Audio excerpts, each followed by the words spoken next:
Happy Wednesday and happy Earth Day. Thought we'd start off with this puzzle.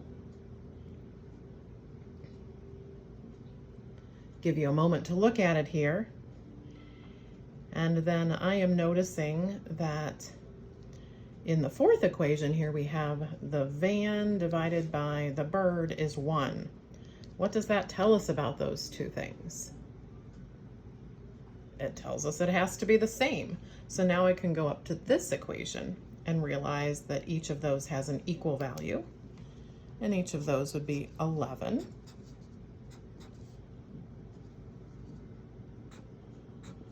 And now I can put in those other values here. And I'd work on the third equation. 11 plus what gives me 26. 11 plus 15.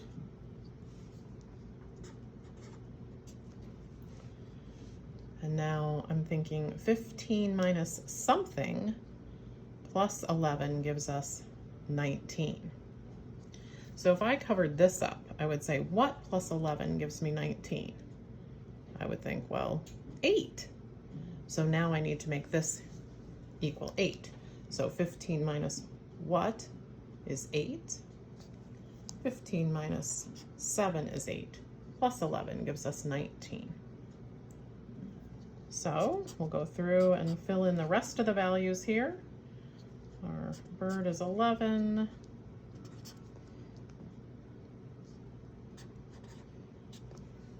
Order of operations, 11 times 7. 77 minus 15, 62. Some of you probably were able to handle that more quickly. I wanted to give everybody the chance to think through it. So that's the Earth Day. And then I like to project my answers for those of you who may have that paper handy. So these are due Wednesday, April 22nd. Many of you have turned those in. Thank you. If you haven't, let's get on that and get those turned in. In our Zoom meetings, I gave you a little prompt there that number 12 was just really to test your knowledge of this. It wasn't intended to be a trick, just tossed it out there to see. And a high percentage of you realized that none of those would work. That is that. And then here are the writing inequalities. Wanted to touch base here. The open circle means greater than or less than. It is the filled in circle that adds that less than or equal to or greater than or equal to. So the first thing we do is we notice what's the boundary point. And then we take note of whether it is filled in or not. That tells us whether we've got that also equal to or not. And then we have to look at the direction that it's shaded in to determine whether it's less than or greater than. Pretty good results on this. A couple of you seemed confused about that open circle versus closed circle. I'm posting a really nice, just kind of slide to give you some help on all these signs and what they might mean. So make sure you're looking at that. Also, you're more than welcome to use that in your assignment today. In fact, I encourage you to have that handy. So I wanted to talk through a couple of things, and then you'll have a posted assignment that's actually on Edulastic, and I will get the results of that automatically. So the Smith family planted more than 50 tulip bulbs. So the first thing I want to do is write an inequality, and then we'll graph it. So the Smith family planted more than 50 tulip bulbs. The graph, and this is where sometimes goofiness starts happening, 50 is our boundary point. So 50 is where we have a circle. The question is it closed or not? Well, it didn't say they planted 50 or more. It said more than 50. So that means we are just shading here to the right. They planted more than 50. So 50 is the boundary point. So the reason I'm pointing this out is sometimes kids think, oh, I should start at 51. No, the boundary point is where we start. That's our point of action, or that gets our circle, and then we shade according to the rest of the information they give us. This restaurant can seat 250 people at the most. So this restaurant can seat 250. We know that's the point of action. That's the number that we need to do something about. So what does that mean? If I'm thinking in my head, can they seat 200 people? Yes. Can they seat 300 people? No. So I realize this is a less than type of operation. It's less than 250, but this restaurant can seat 250 people at the most. Can they seat 250 people? Yes, they can. So that means it's less than or equal to. So they could have 212 people, they could have 78 people, or they could have 250 people. The minute they get into 251, they don't have enough chairs, or it's against fire code, or whatever is the stipulation there. So that's what the inequality looks like. And then what does the graph look like? Well, again, here's our point of action. Here's our boundary point, 250. Now we need to decide, does that get shaded in? Can they seat 250? Is that an answer to this? Yes. And 250 or anything less than. I have at least 12 pairs of shoes and boots. All right, so we know 12 is the important number here in this inequality. I have at least 12 pairs of shoes and boots. So that means I must have gotten tired counting at 12. All right, so do I have 10 pairs? No.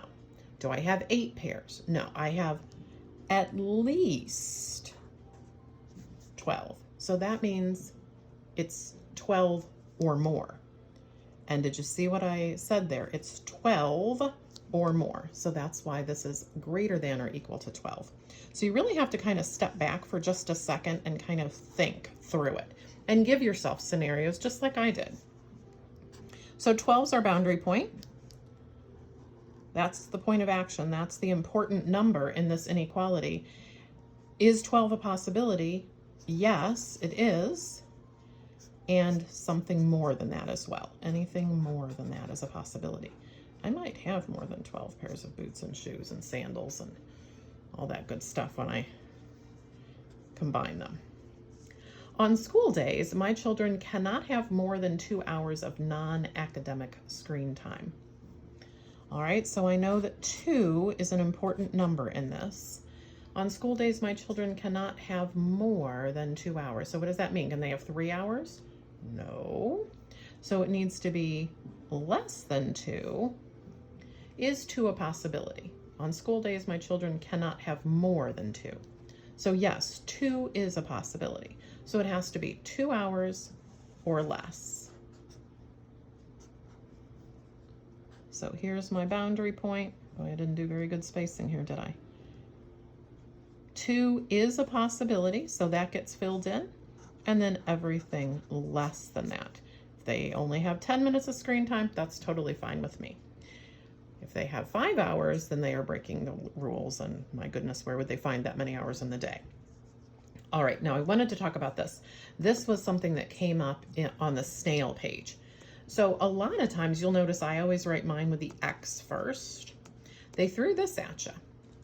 And so I just think better when the X comes first.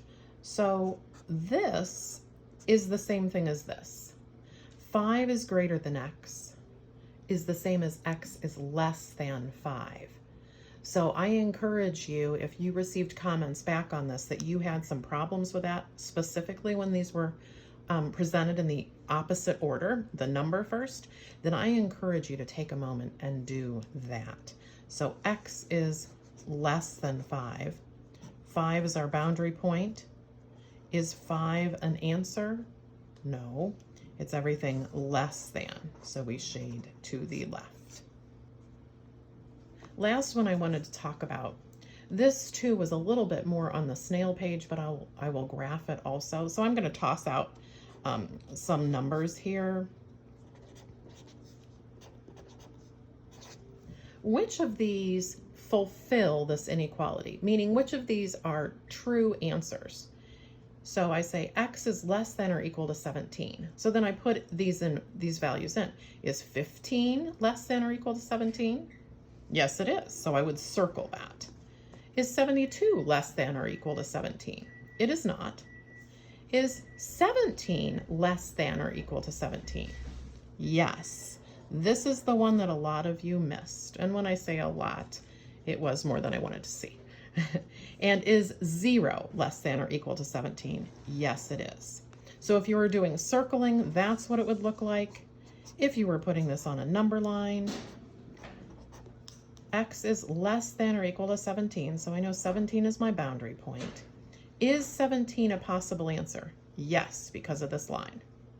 I fill it in, and less than is this direction. All right, kids, that wraps up inequalities. If you have any specific questions, be sure to email me or make a private comment in Google Classroom, and I'll be happy to get back to you. Take good care. Happy Earth Day.